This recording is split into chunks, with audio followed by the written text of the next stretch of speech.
not a thong, it's diphthong. For those of you who are a little more on an underwear minded today. Huh? What? No. Shamayim. Actually, Shamayim. Shamayim.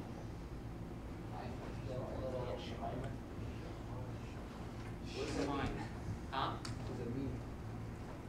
It's not Shamayim is heavens. This is usually the diphthong right there. Patha, Yod, Mem.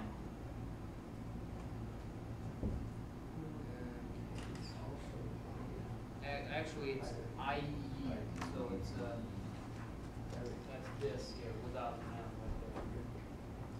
I. You're not supposed to live. That's called a diphthong. Usually in English, what is diphthong? It's TH sound or DH, huh? ING. Well, yeah, ING, but here it's what? It's all vowel letters. All vowels. So it's a little bit different diphthong from what we are used to. There's a summary to a chapter. Read that. And Hebrew nouns. This is an important one, but I guess you'll have to read it on your own because we're running out of time. Let's just finish this one here.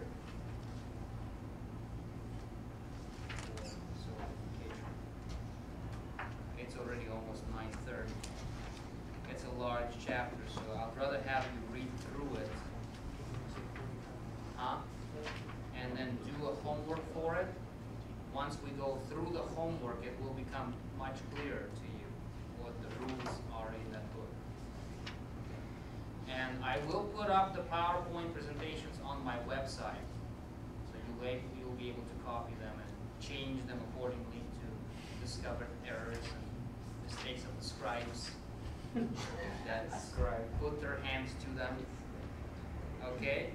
And if you have questions on nouns, you'll have to ask them next time period, but be aware of time, because time is a significant factor. You see that we're running short of time because we spend a lot of time going through homework and going away from homework into different other areas, which was fun, but you got to stay on track. You can stop the tape now probably because Late in the day, top winds were 145 miles an hour, down from 175 miles an hour during... I'll see it be recorded. Okay, okay. Lecture 5 is dealing with subject of the definite article.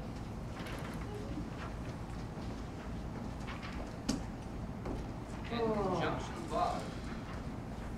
You have to speak up because that just thing went on. You have to speak up because that thing just went on.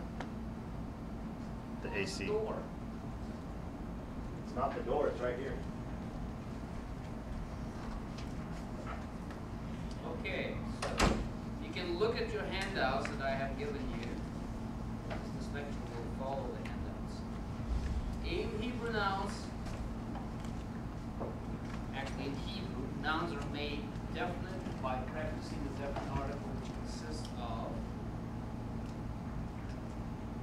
hey and patha plus dagish forte in the first constant of the noun. You can see the example of that on your handout, chapter 5a, definite article. Ha plus melech plus dagish forte plus melech will be ha-melech with a doubling of mem. See that? And that will just make the melech definite, which would be the king as opposed to a king. Okay?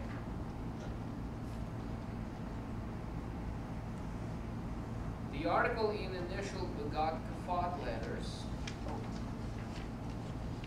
I like Chapter 5b. What? so that does mean if we were to syllabify that, we would end up with a double mem in there, wouldn't we?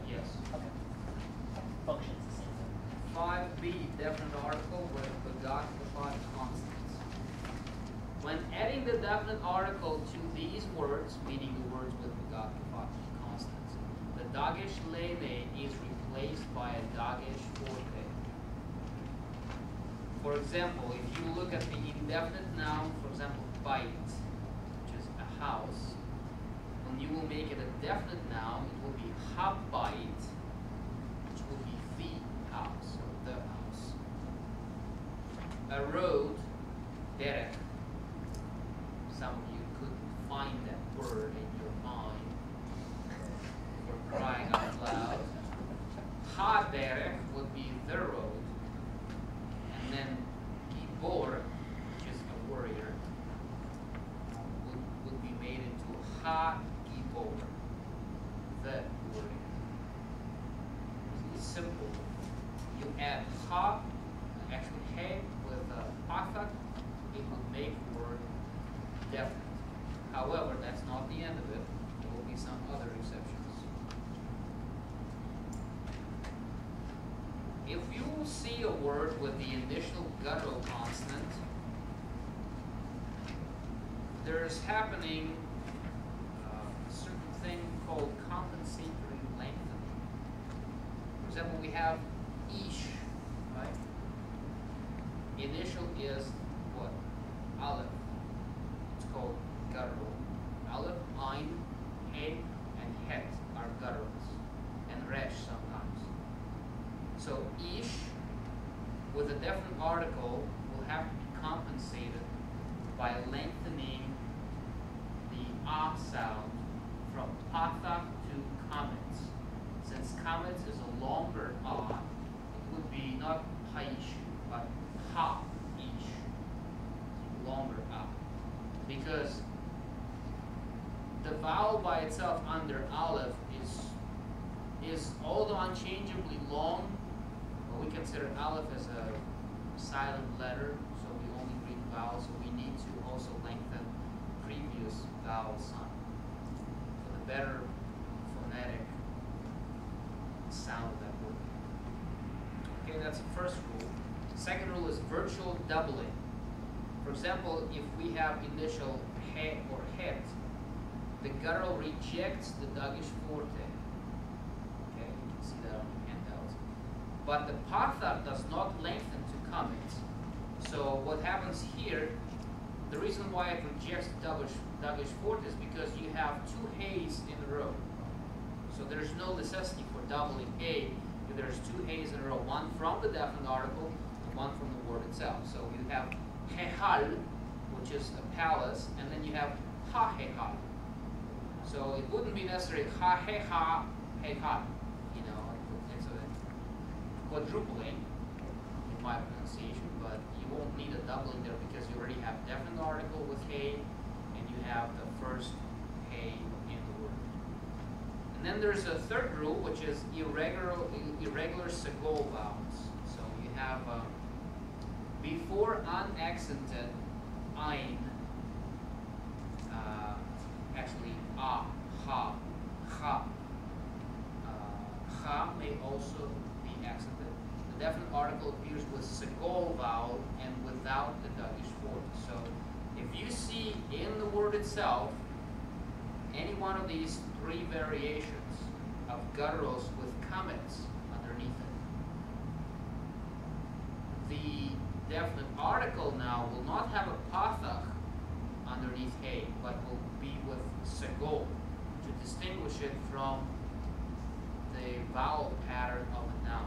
So we have hakam, a wise man, and then in order to make it a wise man as far as definite, we will make it into he hakam, the wise man. It's phonetically better sounding than ha-hakam. Ha-hakam. It's not ha-ha. It's he hakam. Is there never been an instance where Aleph has a kametz beginning in the same situation?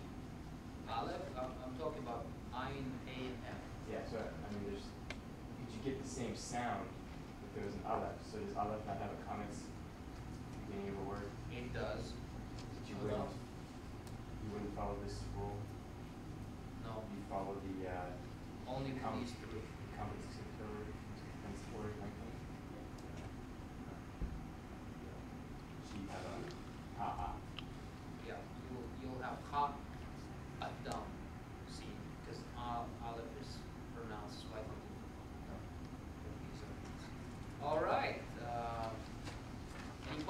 these three rules so far? Nope. Okay. Article with initial yod and mem. 5D handout, your handouts. So if you have initial yod, which usually would be with shva underneath it or some other letter, and mem with shva underneath it. For example, the word yeladim, that's plural of yeled, boy, in this case boys. Dagesh forte will disappear. That is associated with a definite article. So we'll have yeladim will become ha yeladim. That's all. There's no dagesh forte, there's no doubling. Or me ragulim, which is spies, will be ha me ragulim. Me ragil. So ragil. Will be ha me ragil. See that? Huh? What was that? Line. What are you talking about? The div on the end. Line. Which word? You despise the lauded Eric Yod. No, there's no ah in there. There's just given yod. It's not good on there. It's only if there's patha, hirik, yod. That's the diphthong. So the rule is textbook as far as our vowel classification goes. And then conjunction vav, that's the second portion of this chapter. Conjunction vav. What is conjunction? What is the function of the conjunction? Connects. Okay, so conjunction connects, right? Okay. It's conjunction junction. What, Joe? So as we're talking about conjunction, that means that this vav connects something. In the case of Hebrew, a lot of chapters and sentences begin with vav. And he said, and he went, and he did, and he said to another man, and then he said in return. It begins with vav, and then the verb, or a noun, or whatever else may follow. So conjunction vav is very frequent in Hebrew language. It appears over 50,000 times in the Bible. It occurs 2.5 times per verse in the Bible. And it is always prefixed to another word, and so never occurs independently. Okay. Vav could mean four things: and, but, even, or also. So you can translate it four different ways depending on the context. Okay. It could be and or but. It could be conjunction, or if you'd say but, it would be what? Even. It would be disjunction. It's not joining something, it's actually opposing to something else. All right. 4 basic spellings of vav. Examples of vav written in conjunction with words are on page 5e. Ve eved, ve isha, ve ha isha, ve ish, ve ha ish. See that ve is connected to every noun and then basically doesn't change.